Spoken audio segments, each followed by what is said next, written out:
గజం కేవలం 23,000 రూపాయలతో 165 గజాల భూమి కేవలం 38 లక్షలు మాత్రమే. మీరు ఎన్ని చేసినా, ఎన్ని దుష్టాగ పన్నాగాలు చేసినా తిరిగి మళ్ళా ఈ రాష్ట్రంలో వైఎస్ జగన్మోహన్ రెడ్డి ముఖ్యమంత్రి. దొంగ ఓట్లతో మాకు పని లేదు. మాకల్లా ప్రజాస్వామ్య పద్ధతుల్లో ప్రజలకు మేలు చేశాం. ఇచ్చిన ప్రతి వాగ్దానాన్ని నిలబెట్టుకున్నాం. ప్రజల గుండెల్లో చిరస్మరణీయమైన ముద్ర వేసుకునే క్రమంలో జగన్మోహన్ రెడ్డి పరిపాలన చేశాడు. ఈ నెల నుంచి 3,000 రూపాయల పెన్షన్ ఇస్తున్నాం. ఇచ్చిన మాట నిలబెట్టుకున్నాం. అందువల్ల మేము మళ్ళా తిరిగి అధికారంలోకి రాబోతున్నాం. ఇది ఎవరిని అడిగినా చెప్తారు, ఏ సర్వేని అడిగినా చెప్తారు. ఇవాళ మీరు ఎలక్షన్ కమిషన్ వచ్చింది కదా అని చెప్పేసి పుత్రుడు దత్త తండ్రి ఇద్దరు వెళ్ళి అక్కడ ఏదో రిప్రజెంట్ చేసి అసలు విషయాలు వదిలేసి ఏ కొసర విషయాలు మాట్లాడి మమ్మల్ని బదనాం చేయాలనే ప్రయత్నం చేస్తున్నారు. ఇది దుర్మార్గమైనటువంటి ప్రయత్నం. పొత్తులు పెట్టుకుంటే పెట్టుకున్నారు, కలిసి తిరిగితే తిరిగారు. మాకేం అభ్యంతరం లేదు. అసలు సీట్లు పంచుకునే కార్యక్రమాలు ఏంటో ఇంతవరకు మీకు తేలలేదు. జగన్మోహన్ రెడ్డి గారు నేను మనవి చేస్తున్నా, ఎక్కడ ఏ విధంగా టీంను సెట్ చేయాలి.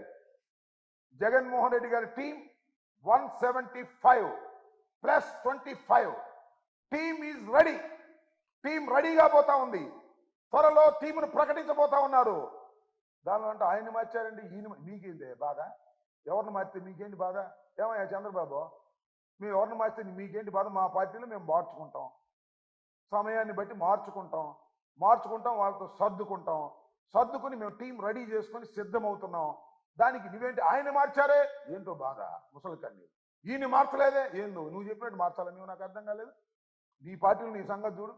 చాలా చిత్రం ఏంటంటే మీ అందరికీ మనవి చేస్తా, అంబటి రాయుడు క్రికెట్ ప్లేయర్ వైఎస్ఆర్సీపీలో చేరాడు. T20కి దుబాయ్లో ఆడటానికి వెళ్ళబోతున్నాడు. రాజీనామా చేశాడు, రాజకీయాల్లో ఉండకూడదు అని వెళ్ళి. అది ఫ్రంట్ పేజీ వార్త. అంబటి రాయుడు వైఎస్ఆర్సీపీకి రాజీనామా. 5 సంవత్సరాలు ఎంపీగా ఉన్నాడు. కేసినేని నాని వాళ్ళ అమ్మాయి కార్పొరేటర్గా ఉంది.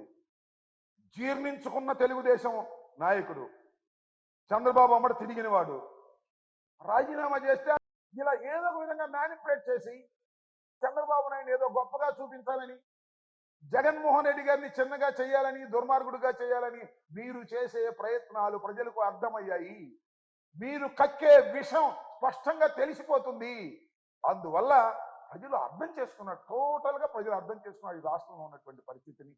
ఇలాంటి పత్రికలు ABN వాళ్ళు చూపించేటటువంటి విషయాలన్నీ కూడా విషం కక్కే విషయాలు తప్ప వాస్తవాలు కావనే విషయాన్ని తెలుసుకున్న తర్వాత కూడా మీరు ఏదో ఎగబడుతున్నారు, ఏదో రాస్తున్నారు, రాసుకోండి, మాకేం అభ్యంతరం. మీ పత్రిక మీరు రాసుకోండి.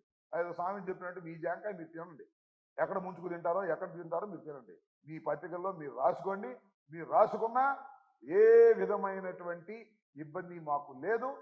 జగన్మోహన్ రెడ్డి గారు ఒక స్పష్టమైన స్వచ్ఛమైన పరిపాలన చేసి రెండవసారి ఎన్నికలకు సిద్ధమవుతున్నారు.